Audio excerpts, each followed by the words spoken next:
আমি সুমন আছি আপনাদের সঙ্গে। আপনারা শুনছেন বাংলা অ্যানিমেটেড হরর স্টোরিজের 101 নম্বর এপিসোড। যদি আমাদের চ্যানেলে আপনি নতুন হয়ে থাকেন এবং ভৌতিক ও রোমাঞ্চকর সত্য ঘটনা পছন্দ করেন, তাহলে অবশ্যই আমাদের চ্যানেলটি সাবস্ক্রাইব করবেন। আমরা প্রতিদিন রাত 9টায় নতুন নতুন ভৌতিক ঘটনা এবং মানুষের সঙ্গে ঘটে যাওয়া বাস্তব সত্য ঘটনা তুলে ধরি। আপনার জীবনে ঘটে যাওয়া কোনো সত্য ভৌতিক ঘটনা বা আপনার শোনা সেরা ভৌতিক গল্প পাঠাতে পারেন horrorwithsuman@yahoo.com এই ইমেলে। অবশ্যই বাংলায় লিখবেন। আপনার ঘটনা নির্বাচিত হলে আমরা সেটি আমাদের পরবর্তী এপিসোডে তুলে ধরব। এখন যে ঘটনাটি আপনাদের সাথে শেয়ার করব, এই ঘটনাটিও আমরা পেয়েছি যার কাছ থেকে, তার নাম শ্যামল ভাই। ঘটনাটি যখন প্রচার করা হয়, শ্যামল ভাই খুশি হয়েই পরবর্তীতে আরও একটি ঘটনা মিকাইল আহমেদ ভাইকে দেন। এই ঘটনাটি শ্যামল ভাইয়ের বাবা শ্যামল ভাইয়ের আম্মুকে বলেছিলেন, আর শ্যামল ভাইয়ের আম্মুর কাছ থেকেই ঘটনাটি উনি পরিপূর্ণভাবে শুনেছিলেন। ঘটনাটি 1986 সালের আগে শুরু হয়েছিল। এই ঘটনাটি শ্যামল ভাইয়ের দাদার সাথে দীর্ঘ সময় ধরে ঘটে চলছিল। ঘটনা শুরু করার আগে এলাকার বর্ণনা এবং ঠিকানাটা দেওয়া প্রয়োজন, তাহলে বুঝতেও সুবিধা হবে। শ্যামল ভাইয়ের পুরো নামটি বলছি। তার নাম আব্দুল্লাহ আল শ্যামল ভাই। উনার বাড়ি বগুড়া জেলার শেরপুর উপজেলার সীমাবাড়ি ইউনিয়নের সদর হাসরা দক্ষিণ পাড়া গ্রামে। এই যে দাদার নাম হচ্ছে মোহাম্মদ আব্দুল জব্বার শেখ। দাদা একজন সুদর্শন এবং বেশ সুঠামদেহী মানুষ ছিলেন। রেগুলার টাইম মাফিক সালাত আদায় করতেন। দাদার যখন বিয়ে হয়েছে, এরপর আল্লাহর অশেষ রহমতে দাদার 7টা মেয়ে এবং 2টা ছেলে সন্তান হয়। শ্যামল ভাইয়ের 5 ফুপুদের কিন্তু তখন বিয়ে হয়ে গিয়েছে, 2 জন বাদে। শ্যামল ভাইয়ের বাবা সবার ছোট ছিলেন। উনার বাবার তো তখনও বিয়ে হয়নি। উনাদের বাড়ি তখন পাটখড়ির ঘর, উপরে টিন দেওয়া ছিল 1986 সালের আগে। ওই এলাকাতে অধিকাংশ মানুষই এমন ধরনের ঘরে বসবাস করতেন। বাড়ির চারপাশের লোকজনের ঘনত্ব কম ছিল। অনেক দূরে দূরে বাড়ি বানাতো মানুষরা। তখনকার সময় আশপাশে বন জঙ্গল, পুকুর, নালা, ঝোপঝাড় এগুলোই বেশি ছিল। ওনাদের বাড়ি থেকে 100 ফুটের মতো দূরত্বে ওনাদের চলাচলের জন্য কোনোরকম একটা ছোট রাস্তা চলে গিয়েছে। এই রাস্তার ডান পাশে একটি বাগান অবস্থান করছে। বাগানের পাশে আবার একটি পুকুরও রয়েছে। এই বাগানে অনেক আগের আমল থেকে বড় বড় অনেক গাছ অবস্থান করছে। এই গাছগুলোর মধ্যে থেকে ভয়ানক একটি বড় রেন্ডি গাছ রয়েছে। অনেকে অনেক সময় এই রেন্ডি গাছে রাতের বেলা দূর থেকে বড় বড় আগুনের গোলা এসে পড়তে দেখেছে নাকি। আগুনের গোলাটি পড়ে আবার অদৃশ্য হয়ে যেত। কখনো 2টা, কখনো 3টা এরকম আগুনের গোলা এলাকার অনেকেই দেখতে পেতেন দূর থেকে। এই রেন্ডি গাছের সাথে নিচে বাঁশ দিয়ে মানুষের বসার জন্য একটা মাচালের মতো তৈরি করা হয়েছিল। আমরা অনেকে বাঁশের মাচালি বলি। অনেক সময় অনেক ক্লান্ত মানুষ দিনে বিকেলে, আবার কখনো কখনো রাতের বেলাও বসে বসে বিশ্রাম নিত। মাঝে মধ্যে বিকেলবেলা সেখানে এই মাচালের ওপর শ্যামল ভাইয়ের দাদাও বসে বিশ্রাম নিতেন।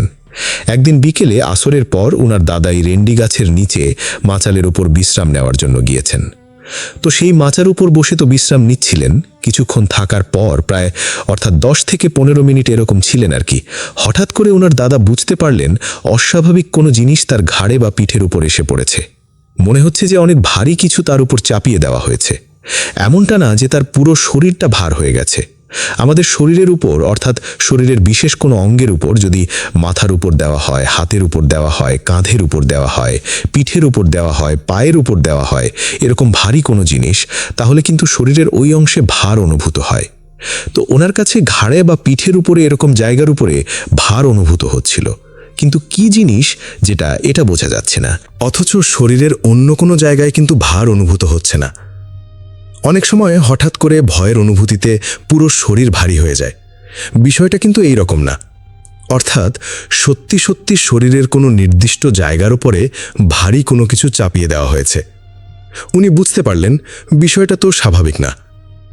তখন ভয়ের একটা শীতল স্রোত ওনার শির দ্বারা বেয়ে নেমে যায়। দাদার পুরো শরীর তখন ভয়ে জমে গিয়েছে। দাদা প্রথমে তো বিষয়টা বুঝতে পারেন নাই, মনে করছেন হয়তো শারীরিক কোনো বিষয় হতে পারে। এরপরে মনে হলো না, এরকম তো কিছু না। কিছুক্ষণ পর মাগরিবের আজান দিয়ে দিয়েছে যখন, তখন উনি মোটামুটি একটু স্বাভাবিক হয়ে গিয়েছেন। মাগরিবের নামাজ পড়ার জন্য ওযু করে প্রস্তুতি নিচ্ছেন। দাদা নামাজ পড়া শেষও করেন। হঠাৎ করে ওই দিন রাতে মাগরিবের পর ওনার দাদার শরীরটা কেন জানি খারাপ হয়ে যায়। খুবই খারাপ লাগছিল ওনার কাছে। কোনো জায়গায় দাদা স্থির হয়ে বসে থাকতে পারছিলেন না। অদ্ভুত রকমের অশান্তি বিরাজ করছিল দাদার কাছে। একটা জায়গায় বসলে মনে হচ্ছে শরীরের ভেতরে কেমন যেন উন্মাদনা, অস্থিরতা। একটা জায়গায় 1 মিনিটও বসে থাকতে পারছিলেন না, খালি ছোটাছুটি করছেন। ওই রাতটা কোনোভাবে কাটিয়েছেন, ঘুমাতেও পারছিলেন না। শোয়ার পরে একবার এপাশ একবার ওপাশ, একবার বিছানার এক পাশে যান আরেক পাশে আসেন, কখনো পায়ের দিকে বালিশ নিয়ে শোন, কখনো আবার সেই বালিশটা সরিয়ে আবার মাথার দিকে নিয়ে আসেন। এইভাবে পুরোটা রাত ওনার কেটে যায়। মাঝে মাঝে হালকা ঘুম হয়েছে যদিও বা, কিন্তু সেটা খুবই অল্প সময়ের জন্য। পরের দিন আবারও দাদা বিশ্রাম নেওয়ার জন্য ওই গাছটার নিচে মাচালের উপর বসে বিশ্রাম নিতে থাকেন। দাদা কিন্তু একজন শিক্ষক ছিলেন, আর সময় করে নিজেদের জায়গা জমিও দেখাশোনা করতেন। পরিশ্রমের পর একটু বিশ্রামের তো প্রয়োজন পড়েই। সেদিন দাদা আসরের আগেই গিয়েছিলেন ওই জায়গায়। হঠাৎ করে ঘটল এক অদ্ভুত ঘটনা। 3টে কি 3:15 দিকে দাদা যেখানে বসেছিলেন নাকি, ওখানে বসে থাকা অবস্থায় হঠাৎ করে চিকন কণ্ঠে দাদার পাশ থেকে কেউ কথা বলে ওঠে। দাদার নাম বলে নাম ধরে ডাকতে থাকে। তো দাদার নাম মোহাম্মদ আব্দুল জব্বার শেখ। দাদা প্রথমে স্বাভাবিকভাবেই বিষয়টি নিয়েছেন, কিছু মনে করেন না। পরে দাদা ভালো করে খেয়াল করে এদিক ওদিক তাকিয়ে দেখেন কে কথা বলছে। শব্দটার উৎস খুঁজতে থাকেন। কথাগুলো মানুষের মতো স্বাভাবিক কথা না, কথাগুলো খুবই ছোট কণ্ঠের ছিল এবং স্পষ্টভাবে বোঝাও যাচ্ছিল না। দাদা আশেপাশে খেয়াল করে বারবার দেখলেন যে কথা বলার মতো আশেপাশে তো কেউ নেই। দাদা একটু ভয় পান তখন। এখন দাদা যেই রেন্ডি গাছের উপরের দিকে একটি বড় ডালের দিকে কি মনে করে তাকিয়েছেন, সেখানে দেখতে পান গাছের ডালের উপর কিছু অংশে প্রচণ্ডভাবে গাছের পাতা নড়াচড়া করছে। অথচ গাছের অন্য কোথাও কিন্তু এই নড়াচড়াটা হচ্ছে না। বাতাসে যদি হতো তাহলে তো সব জায়গায় একই রকম হতো, কিন্তু তা না, ওই নির্দিষ্ট জায়গাতেই। মনে হচ্ছে ওই ডালটি, অর্থাৎ যেই ডালের পাতার ভিতরে এরকম আন্দোলন হচ্ছে, মনে হচ্ছে ওই ডালটি ভেঙে পড়বে দাদার মাথার উপরে এখনই। ডালটা এমনভাবে নড়াচড়া করছিল পাতার সাথে। দাদা বুঝতে পারেন যে এটা তো স্বাভাবিক কিছু না, ভালো কিছু না। দাদা আবার এগুলোতে খুব একটা বেশি ভয় পেতেন না, পাত্তাও কম দিতেন। বেশ কিছুক্ষণ এভাবে দেখলে যে কি হয় না হয়। কিছুক্ষণ থাকার পর সেখান থেকে দাদা স্বাভাবিকভাবে বাড়িতে চলে আসেন। এই দিন রাতেই মূল ঘটনাটি শুরু হয় দাদার সাথে। রাতে দাদা নামাজ পড়ে খাওয়া দাওয়া শেষ করে ঘুমাতে গিয়েছেন। দাদা তখন পুরোপুরি ঘুমান নাই, একটু সজাগ ছিলেন আর কি। তবে চোখ দুটো বোজা ছিল, ঘুমের চেষ্টা করছেন আর কি। হালকা হালকা একটু ঘুমের ভাব আসে তখন। ওই সময় দাদা দেখতে পেলেন হালকাভাবে তার শরীরে কোনো একটা জিনিস অনুভূত হচ্ছে।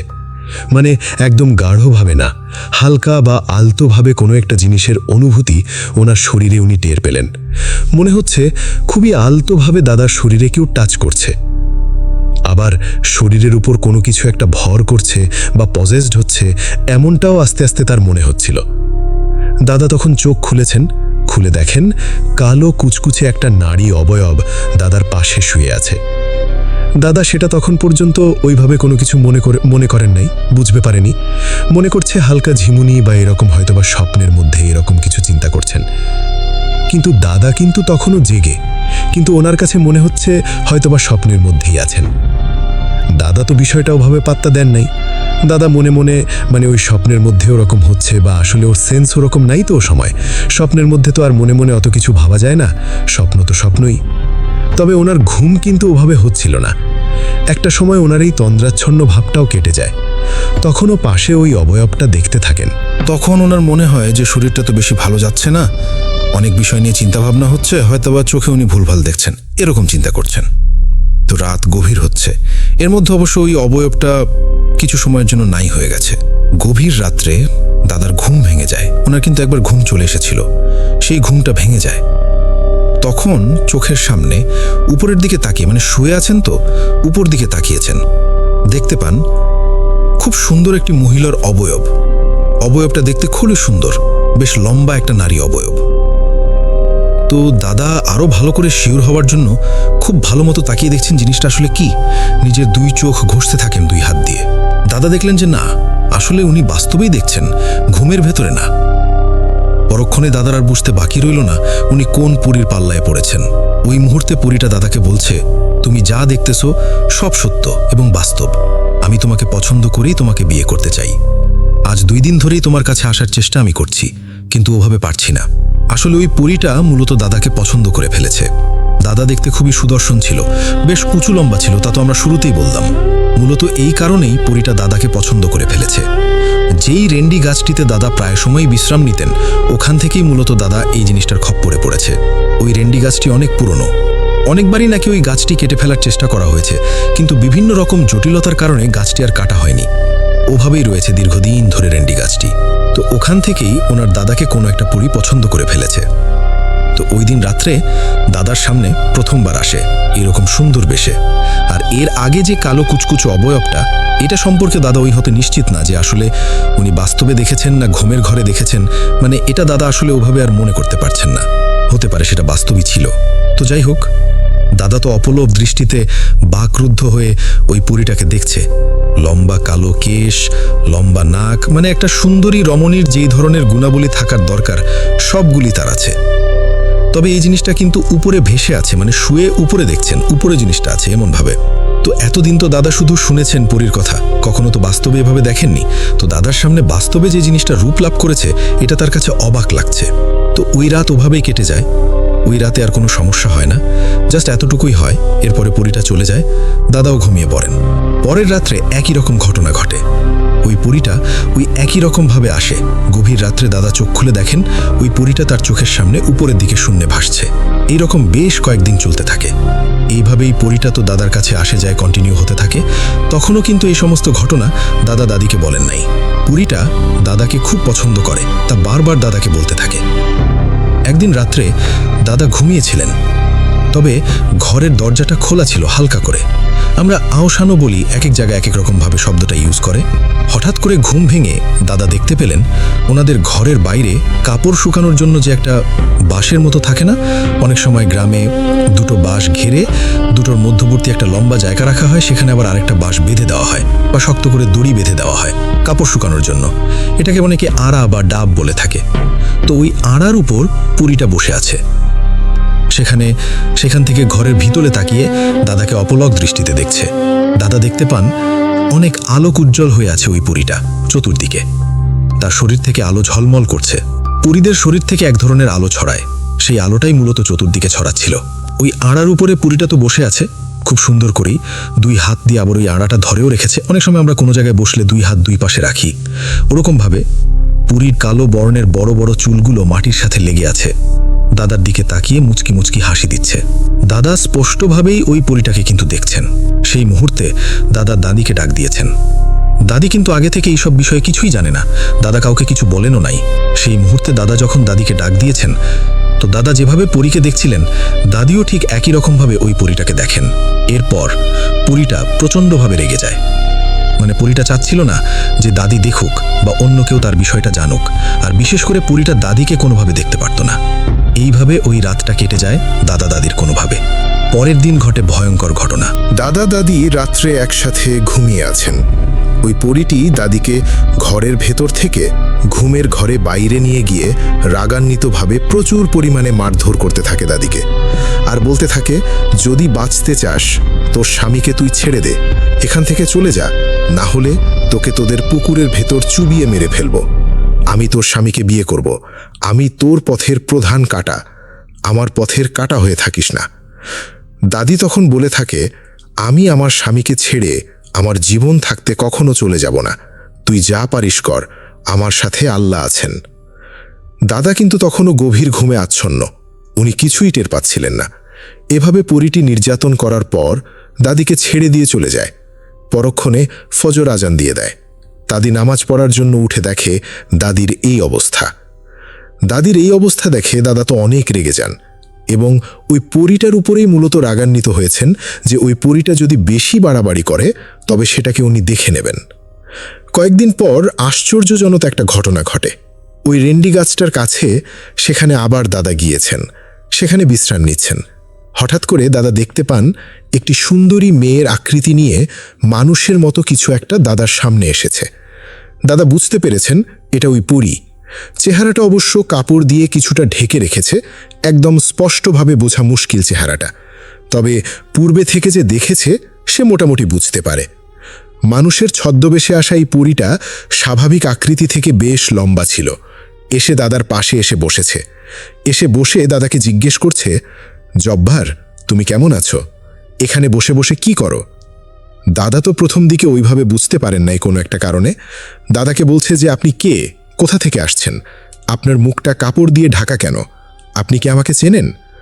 মেয়েটা যে আসলে পরীটা ছিল, কোনো এক মায়াজালের কারণে দাদা হয়তোবা শুরুতে ধরতে পারেন নাই। হয়তোবা ওই মেয়েটা দাদাকে কিছু দেওয়ার জন্য এসেছে, এরকমটা হয়েছে। দাদা এরকম চিন্তা করছেন যে মেয়েটাকে কিছু এখানে দেওয়ার জন্য আসছে। আসলে দাদা তো আগেই ওই পরীর প্রস্তাব প্রত্যাখ্যান করেছেন সবসময়। দাদা ওখানে তো বসে আছেন। ওই পরীটা ছোট ছোট কিছু বাক্য দিয়ে দাদার সাথে কথা বলার চেষ্টা করছেন। হঠাৎ করেই ওই পরীটা দাদাকে বলে, আমি তোমাকে একটা জিনিস উপহার দেব। তখন দাদা আবার বলতেছেন যে, আপনি আমাকে চেনেন না, জানেন না, আমি আপনাকে চিনি না, জানি না। এই গ্রামের মধ্যে আপনি একজন বেগানা মহিলা, এখানে এসে আমার পাশে বসছেন। আমি আপনার কাছ থেকে উপহারটা কেন নেব? কি কারণে নেব? কি স্বার্থ? আপনি আমাকে কোন স্বার্থে উপহার দিবেন, আর আমি বা কোন স্বার্থে আপনার কাছ থেকে উপহার নেব? আপনি আমার কোনো আত্মীয় লাগেন? দাদা কিন্তু এরকমভাবে বলছেন। দাদা এই কথা বলার পর ওই পরীটা রেগে বলতেছে, আমি যেটা দেব সেটা তোমাকে নিতেই হবে, রাখো, এটা তোমার উপকারে আসবে। এই কথা বলার পর দাদাকে একটি রূপার কৌটা উপহার দিয়েছে ওই পরীটা, আর বলতেছে ওই পরীটা যে, এই কৌটার ভিতর তুমি যেই জিনিস রাখবা সেই জিনিসটা দ্বিগুণ পাবা, তোমার কোনো অভাব হবে না। তারপর এই কথা বলে সেখান থেকে সাথে সাথে কিছু দূর পর্যন্ত চলে গিয়ে কোথায় যেন চোখের পলকে গায়েব হয়ে গেল মেয়েটা। দাদা মনে মনে চিন্তা করছেন যে মাত্র আমি সরাসরি দেখলাম এই মেয়েটাকে, এখনই চোখের সামনে ভ্যানিশ হয়ে গেল। তখন দাদা বুঝতে পারেন যে আরে, এতক্ষণ যার সাথে কথা বললাম এটা তো ওই পরীটাই, এতক্ষণ কেন বুঝতে পারলাম না। তো যাই হোক, পরীটা মাঝে মধ্যে সুযোগ পেলে এভাবে দেখা দিত দাদাকে। বিভিন্ন মেয়ে মানুষের রূপ ধারণ করে আসতো, সবসময় একই চেহারা নিয়ে আসতো না, এক এক সময় এক এক ধরনের রূপ ধারণ করে আসতো। বোঝা মুশকিল ছিল এটা আসলে কে। পরীটি রূপার কৌটা উপহার দেওয়ার পর দাদা এটা বিশ্বাসও করেন নাই বা ওভাবে কখনো কাজেও লাগানোর চেষ্টা করেন নাই। ওভাবেই কৌটাটি ঘরের এক কোণায় রেখে দিয়েছিলেন। মূলত ওই পরীটা যাচ্ছিল কোনোভাবে কোনো কিছু লোভ দেখিয়ে দাদাকে পটিয়ে ফেলা। কৌটার লোভ দেখিয়ে দাদাকে কিনতে পারে নাই। আর এমনিতেই আগের সময় মানুষের অভাব অনটন কিন্তু বেশি ছিল। দাদা তো ওই জিনিসটাকে গুরুত্ব না দিয়ে একপাশে রেখে দিয়ে উনি তার মতো করে চলছেন, উনি ওনার কাজ করছেন আগে যেটা করতেন। দাদার পেশায় তো একজন শিক্ষক, স্কুলের ছাত্রদেরকে পড়াতে যেতেন, প্রাইভেটও পড়াতেন, আর প্রাইভেট পড়ানোর জন্য বেশ কিছু জায়গায় তাকে যেতেও হতো। আর পরীটাও সেই সুযোগে দাদার সাথে দেখা করার চেষ্টা করত। দূর থেকেই ওই পরীটা বোঝানোর চেষ্টা করত যে সে দাদার আশেপাশেই আছে, তবে দাদার কোনো ক্ষতি করার চেষ্টা করত না।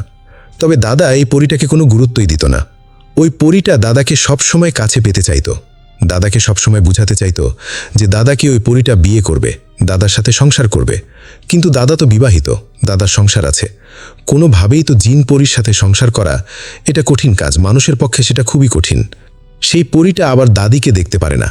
দাদার কাছ থেকে কিভাবে তাকে সরানো যায় সবসময় পরিকল্পনা আঁটত ওই পরীটা। দাদিও ছিলেন ভীষণ একরক্ষা এবং জেদি মহিলা। দাদি কিন্তু এগুলোতে ভয় পেতেন না। এভাবে কিন্তু বেশ কিছুদিন চলতে থাকে, 1-2 বছর হয়ে যায়। এরই মধ্যে তখন দেশে ভয়ঙ্কর প্রাকৃতিক দুর্যোগ সৃষ্টি হয়। যতটুকু বোঝা যায় এটা 1988 সালের ভয়ঙ্কর বন্যার কথা বলা হচ্ছে। বিশেষ করে ঘটনার যেই সময়, যেই প্রেক্ষাপটটাতে ওই বন্যার সময়টা কথাই সামনে চলে আসে আর কি। তো তখন তো দেশে ভয়ঙ্কর প্রাকৃতিক দুর্যোগ চলছে, চতুর্দিকে পানি ঢুকে গেছে, পানির লেভেল আস্তে আস্তে বেশি হচ্ছে। একটা সময় ওনাদের বাড়ির চালের উপর পর্যন্ত পানি উঠে যাচ্ছিল, এতটা পানি হয়েছে। তখনকার সময় তো এখনকার মতো এত ট্রলার নৌকা ছিল না, ছিল কম ছিল। বন্যার সময় কলা গাছ দিয়ে কিছু আনুষঙ্গিক জিনিস দিয়ে কলা গাছের বড় একটি ভেলা তৈরি করা হতো, তার উপরে মানুষজন থাকতো। বিশেষ করে এই ধরনের বন্যার ক্ষেত্রে যখন পানিটা অনেক বেশি হয়ে যায়, তো ভেলাটা বেশ বড় করেই বানানো হয়েছিল। বিশেষ করে দাদার কথা বলছি, যেটা দাদা তৈরি করেছিলেন আর কি। তো দাদার ছেলে মেয়ে তারপর দাদি সবাইকে নিয়েই নিত্য প্রয়োজনীয় আরও কিছু জিনিস নিয়ে ও ভেলার উপর আশ্রয় নিয়েছিলেন। তখনকার সময় মানুষের আয় রোজগার কম ছিল, খাওয়া দাওয়া তেমন করতে পারত না। এইদিকে আবার বন্যার প্রভাবে অভাব অনটনে মানুষজন খুবই কষ্টে দিন পার করছিল। দাদাও এমনই একজন মানুষ ছিলেন ওই সময় প্রেক্ষাপটে। বন্যার পানি যত বাড়তে থাকে, বিশুদ্ধ পানি, খাবার এগুলোর সংকট তত তীব্র হতে থাকে। দাদাকে পছন্দ করা যে পরীটা ছিল, সেই পরীটা প্রতিনিয়ত দাদাকে শুকনো মুড়ি, শুকনো চিরা, খই এসব সুস্বাদু খাবার এনে দিত। কিন্তু দাদা এগুলো সহজেই নিতে চাইতো না প্রথম দিকে। আবার উপায় নাই, এতদিন তো সে এগুলোতে পাত্তা দেয় নাই। কিন্তু এখন তার স্ত্রী, তার সন্তান অভুক্ত পানির উপর ভাসছে, কলার ভেলার উপরে। কি করবেন? তাদেরকে তো না খাইয়ে রাখা যায় না। আর কয়দিন? চারদিকে বন্যার পানি থই থই করছে, এর ভিতরে খাবার কোথায় পাবেন দাদা? দাদা যে ভেলাটা বানিয়েছিলেন সবাই মিলে থাকার, এক পর্যায়ে ওই ভেলাটাতে আস্তে আস্তে পচন ধরে যায়। কারণ বন্যাটা তো স্থায়ী হচ্ছিল বেশ কিছুদিন, পানি কমতে সময় লাগছিল। আর কলা গাছ কিন্তু পানির উপরে যদি এইভাবে রাখা হয় সেটাতে কিন্তু পচন ধরে যায়। কিন্তু আশ্চর্যজনক একটা জিনিস দাদা খেয়াল করলেন, ভেলার চারপাশে পচন ধরে যায়, কিন্তু ওই ভেলাটা কখনো ডুবে যায় নাই, অথবা খুব বেশি পচন ধরে নাই, একেবারে নষ্ট হয়ে যায় না, নষ্ট হয়ে একদম আঁশগুলো আলাদা হয়ে যায়, ওরকমটা হয় নাই। একদিন রাত অনেক গভীর, তখন দাদা খেয়াল করে দেখতে পান ভেলার চারদিকে কিসের জন্যই মানে আওয়াজ হচ্ছে, পানির আওয়াজ হচ্ছে আর কি। ভেলার আশেপাশে পানি থই থই করছে, আবার পানি কিছু কিছু জায়গায় নড়াচড়া করছে, সেখান থেকে অন্য ধরনের একটা শব্দ হচ্ছে। বেশ কিছু জায়গায় তো পানি স্থির থাকতো, কিন্তু একটা জায়গায় পানি নড়াচড়া করছে বলে মনে হচ্ছে। দাদার ধারণা তখন হয়, বা দাদা বুঝতে পারেন যে ওখানে ওই পরীটা আছে। পরীটা কোনোভাবে কোনো একটা কাজ ওখানে করছে, যার কারণে এই ভেলাটা নষ্ট হচ্ছে না বা ডুবছে না। এভাবে আরও বেশ কিছুদিন চলে যায়, পানি কমতে থাকে, একটা সময় পানি কমেও যায়। বন্যার এই পুরো সময়টাতে দাদাকে ওই পরীটা বিভিন্ন ধরনের খাবার দিয়ে গিয়েছিল, যা কিন্তু ওই পরিবারের সবাই খেয়েছিল। ওই পরীটার রাতের বেলা দিয়ে যেত এই খাবারগুলো, দিনের বেলা তো সবাই সজাগ থাকতো, সবাই দেখে ফেলবে, উপায় তো আর নাই।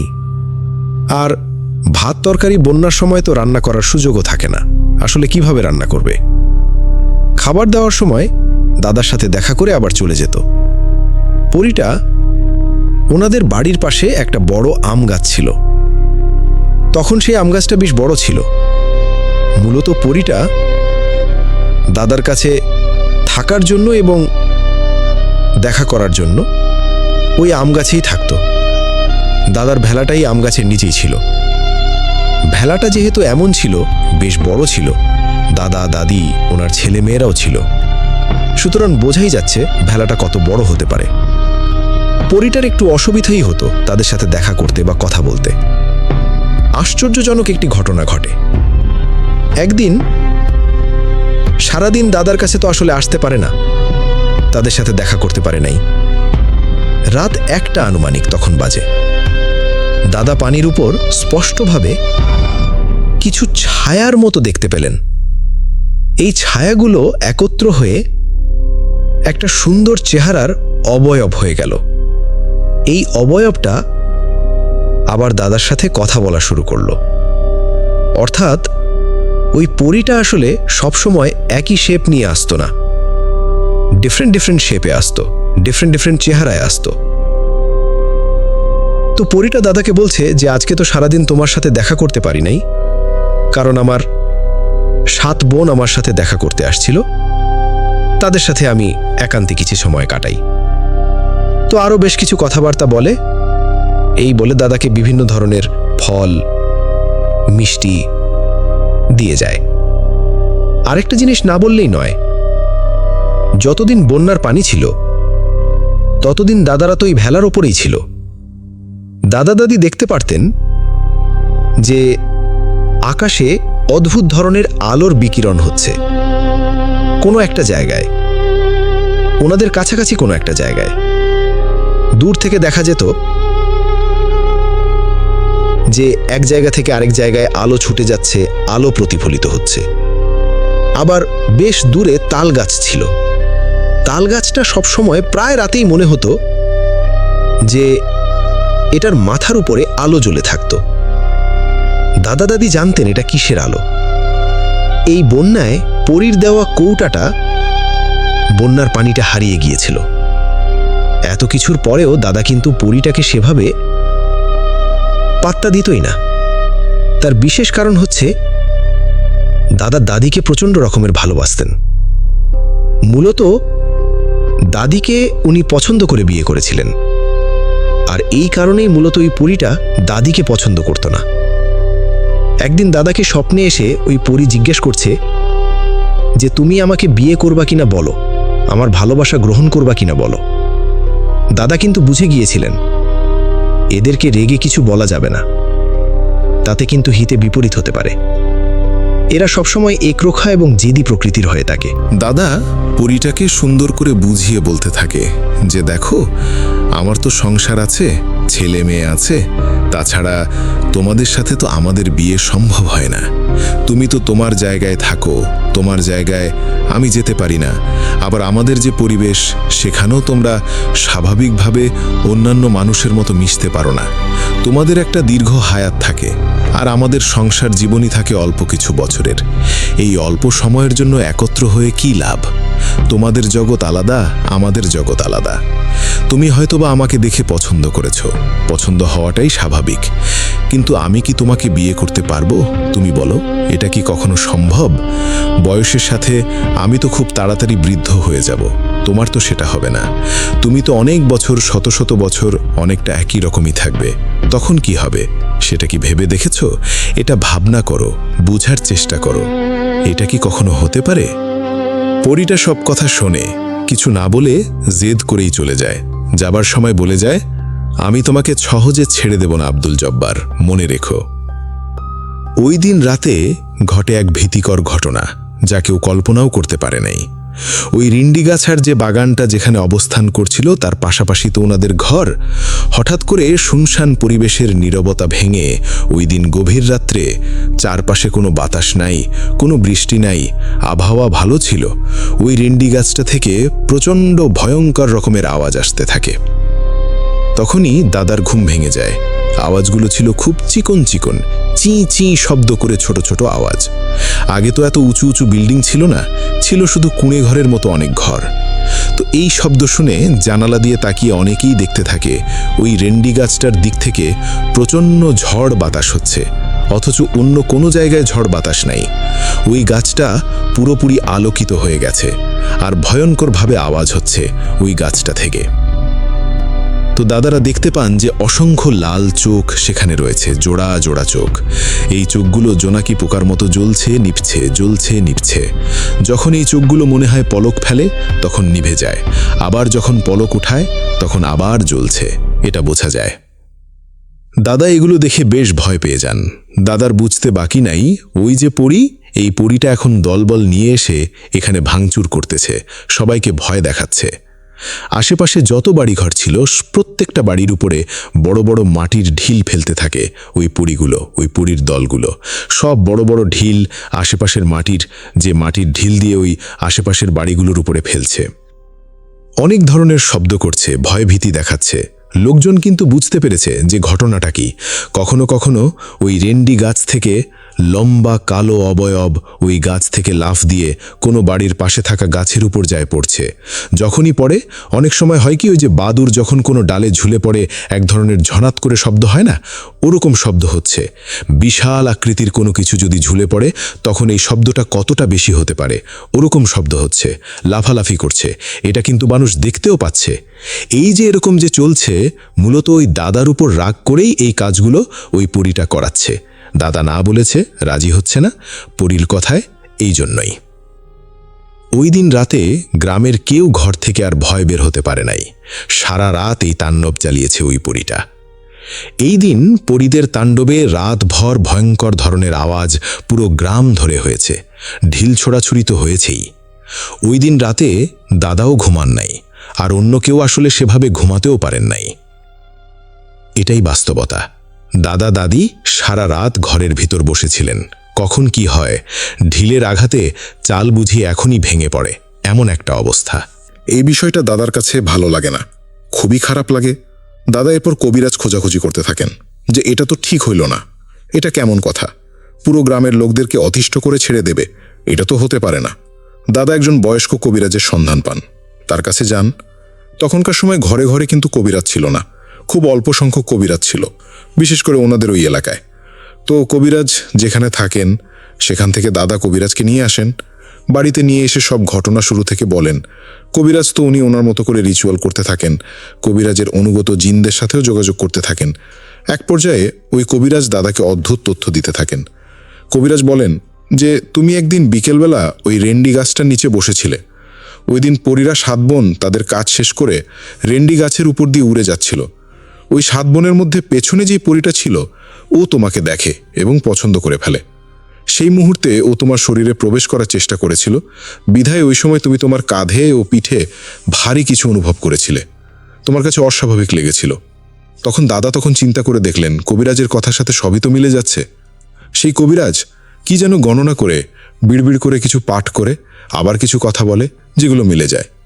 এরপর কবিরাজ দীর্ঘ সময় ধরে কিছু গণনা করে কিছু দোয়া পাঠ করা শুরু করেছেন।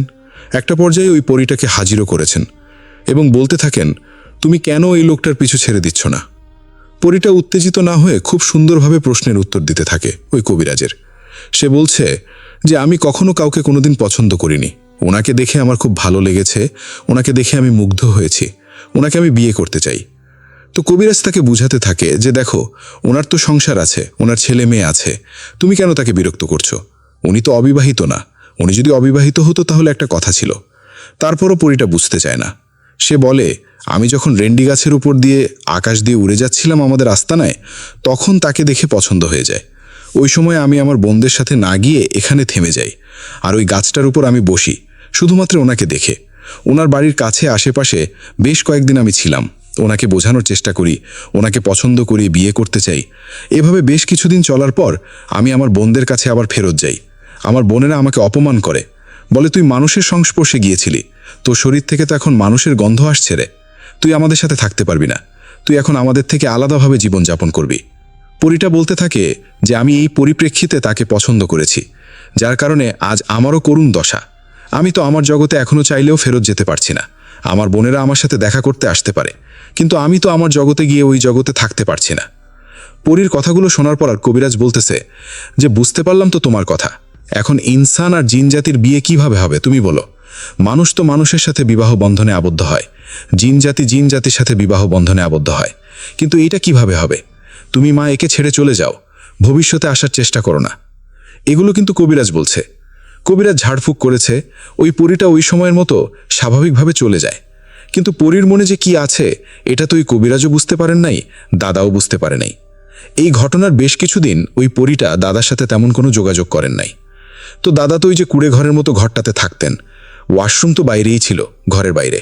ওয়াশরুমে যেতে হলে তো ঘর থেকে বাইরে যেতেই হবে। একদিন দাদা রাতের বেলা ওয়াশরুমে যাওয়ার জন্য ঘর থেকে বের হয়েছেন। অনেক সময় হয়ে যায়, দাদার ফেরত আসে না। দাদির ঘুম ভেঙে যায়, উনি চিন্তা করছেন গিয়েছে, হয়তোবা চলে আসবে। এদিকে তার আসার আগ পর্যন্ত দাদিরও ঘুম আসছে না। এদিকে অনেকক্ষণ হয়ে যায়, আসে না যখন, তখন দাদি বুঝতে পারেন যে সে তো অনেকক্ষণ আগেই গিয়েছে, কারণ উনি ঘুম ভেঙে দেখেছেন যে পাশে নাই।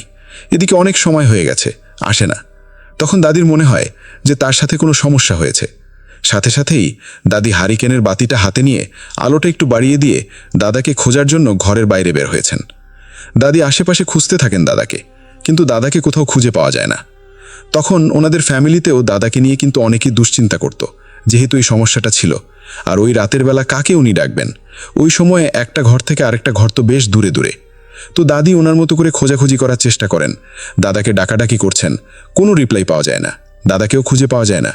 এদিকে বাড়ির অন্য সদস্য যারা ছিল, অর্থাৎ দাদার যে ছেলে মেয়ে, তাদেরকে তো ঘুম থেকে ডাকে নাই। এক পর্যায়ে তাদেরকেও ডাকা হয়, সবাই মিলে খুঁজতে থাকে, কিন্তু কেউ খুঁজে পাওয়া গেল না। এত খোঁজাখুঁজি করার পরও তাদেরকে খুঁজে পাওয়া যাচ্ছে না।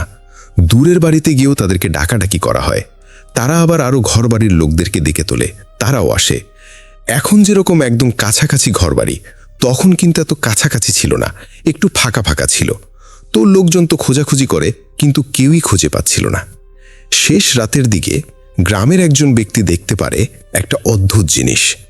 বাড়ির বাগানে, অর্থাৎ দাদাদের বাড়ির বাগানে থাকা একটি তাল গাছের যে তালের যে ড্যাগা বা ডগা বা ডাল, যেটাই আমরা বলি না কেন, একটা এই ডালের উপর দাদাকে শুইয়ে রেখেছে খুব অদ্ভুতভাবে। দাদা সাদা পাঞ্জাবিটা ঝুলছে, তালপাতা তো অনেকটা গোল আকৃতির হয়, নিচ দিকে চোকা চোকা হয়, তো ওখান থেকে দাদা সাদা পাঞ্জাবিটা একটু ঝুলে আছে। এমনভাবে শুয়ে রাখা হয়েছে, কোনো মানুষকে যদি, একটা পরিণত বয়স্ক মানুষ, উঁচা লম্বা সুঠামদেহী মানুষকে যদি তাল পাতার উপর শুইয়ে রাখা হয়, আসলে কি কোনো মানুষ সেখানে থাকে? পড়ে যাবে। তো সেই লোক কি ওই তালের যেই ডাল এটা কি নিতে পারবে? পারবে না। কিন্তু দাদা ওইরকম একটা জায়গায় ছিলেন। নিচ থেকে যখন পাঞ্জাবির অংশ দেখা যায় তখন বুঝতে পারেন উপরে কিছু আছে। ওই লোকরা তো চিৎকার চেঁচামেচি শুরু করতে থাকেন। উনি বলতে থাকেন যে, কে কোথায় আসছিস? জব গার্ডে তো পাওয়া গেছে, আয় তাড়াতাড়ি এদিকে আয়। লোকজন তো চলে আসে, তারাও দেখে এই অবস্থা। 4-5 জন সাহসী লোক তাল গাছে ওঠে দাদাকে নামানোর জন্য। নিচে আরও অনেক লোকজন আছে, তারা মোটা মোটা কাঁথা নিয়ে চারপাশে ঘিরে ধরে রেখেছে, যাতে করে উপর থেকে পড়লে এই জিনিসটার উপরে দাদা পড়ে, দাদা যেন আঘাত না পান। এক পর্যায়ে অনেক কষ্টে ধরাধরি করে দাদাকে নিচে তারা নামিয়ে আনতে সক্ষম হন। উপর থেকে আর পড়েন নাই, ওই কাঁথাটা মূলত রাখা হয়েছে যদি পড়ে যান এই জন্য।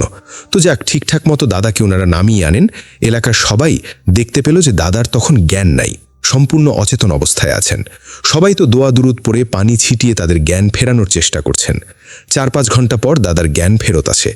তাদেরকে যখন জিজ্ঞেস করা হয় যে ঘটনাটা কি, আপনি এভাবে তাল গাছের পাতার ওপরে কিভাবে অস্বভাবে শুয়েছিলেন, কিভাবে আমরা আপনাকে ওখানে পেলাম, এরকমভাবে যখন দাদাকে জিজ্ঞেস করেছে, তখন দাদা বলেন যে উনি যখন ওয়াশরুমে যাওয়ার জন্য বের হয়েছেন তখন হঠাৎ করে মাঝপথে ওই পরীটা কোথা থেকে যেন চলে আসে, এসে কোনো কথা ছাড়াই খপ করে তাকে ধরে তার ডানার এক ঝাপটায় ওই তালের যে গাছটা ওই গাছের ওপরে নিয়ে যায় এবং তার সাথে থাকার জন্য অনেক চাপ প্রয়োগ করতে থাকে। উনি রাজি হন নাই। এক পর্যায়ে দাদাকে নাকি অনেক মারধর করতে শুরু করে। মূলত এই মারধরের কারণেই উনি জ্ঞান হারিয়ে ফেলেন। পরে বসে ওনার কিছু মনে নাই। এইভাবে দাদা আস্তে আস্তে অসুস্থ হয়ে যান। এতদিন তো উনি সুস্থই ছিলেন। পরীর হাতে আঘাতপ্রাপ্ত হওয়ার পর উনি আস্তে আস্তে অসুস্থ হতে হতে অনেকটাই অসুস্থ হয়ে পড়েন। মাঝখানে একটু সুস্থ হয়েছিলেন, যেই না সুস্থ হয়েছেন পরীটা আবার জ্বালাতন করতে থাকে দাদাকে। বিভিন্নভাবে বিভিন্ন দিক থেকে দাদাকে ভয় ভীতি দেখিয়ে দাদাকে চাপ প্রয়োগ করতে থাকে। দাদা কিন্তু সবসময় না করতেই থাকে, ওইটার কথায় রাজি হয় না কোনোভাবেই। উল্টো পরীকে বুঝাতে থাকে, বারবার বলে যে এটা সম্ভব নয়, কোনোভাবেই সম্ভব নয়, এটা হবে না। এতদিনে তুমি আমার অনেক ক্ষতি করে ফেলেছ, আমি আর নিতে পারছি না। এক পর্যায়ে দাদা পরীটাকে কোনো পাত্তা না দিয়েই দাদা উনি ওনার কাজে ওই অসুস্থ শরীর নিয়ে ব্যস্ত থাকতে শুরু করেন। এভাবে আবার কেটে যায় আরও বেশ কিছুদিন। পরীটাও কিন্তু খুব কম আসা শুরু করে। দাদা ভেবেছিলেন যে উনি হয়তোবা আল্লাহর অশেষ রহমতে আস্তে আস্তে পরীটার হাত থেকে রক্ষা পেতে চলেছেন। তবে দাদার যে ধারণাটা, এই ধারণাটা আসলে সেভাবে ঠিক ছিল না। একদিন দাদা সন্ধ্যার সময় ঘর থেকে বের হন টিউশনি করানোর জন্য, কিন্তু এটাই দাদার জীবনে একটা কাল হয়ে দাঁড়ায়। অনেক রাত হয়ে যায়, দাদার ফিরে আসে না বাড়িতে। বাড়ির সবাই তো আবার দুশ্চিন্তায় পড়ে যায় দাদাকে নিয়ে। শুরু হয়ে যায় দাদাকে অনেক খোঁজাখুঁজি, দাদাকে পাওয়া যাচ্ছে না। সেই তাল গাছের ওখানে যাওয়া হয় যেখানে দাদাকে খুঁজে পাওয়া গেছিল একবার। সেখানেও সবাই গিয়ে কিছুই খুঁজে পায় না দাদাকে।